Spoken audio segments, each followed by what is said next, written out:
we got one last topic I just added on here because I remembered and I wanted to get your guys' input on it. So, you know Kevin Feige, of course. Most people should know him if they listen to this, but if you don't, Hmm.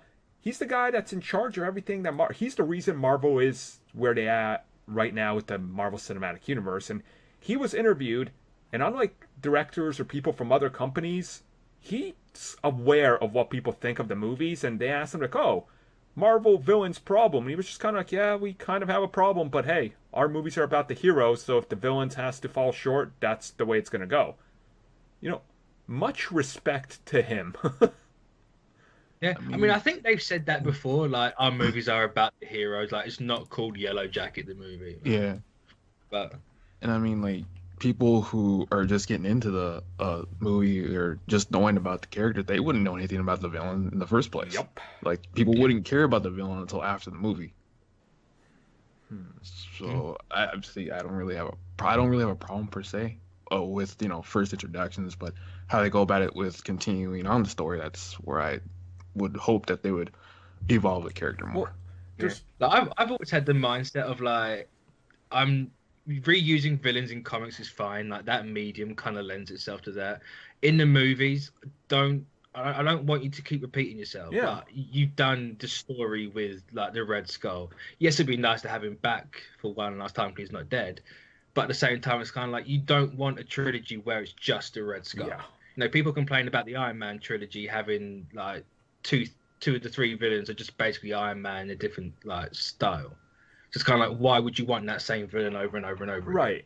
Like, yes, you can build like say the Thunderbolts or like the Masters of Evil or whatever, but at the same time, like, you don't need every villain to live, Well, there was also especially something like when you say that, there was also an interview I read with some Marvel producer months ago. It was an older interview that came out around like after Avengers during Iron Man 3 time, and they were specifically talking about the Marvel, and that's when people started talking about the faulty Marvel villains and how they're bad, and specifically referring to Mandarin.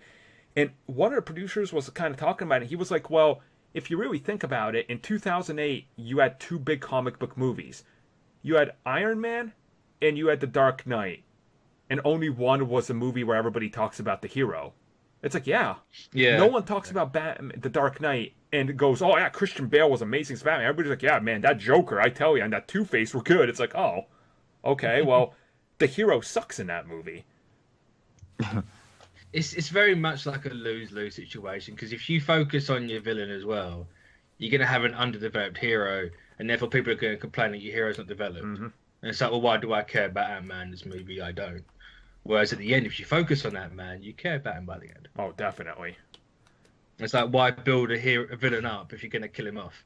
Yeah, You just waste like your movie when you could have given it to your hero who's gonna carry on through the other movies. So you might as well just focus on that part and cut your losses. So.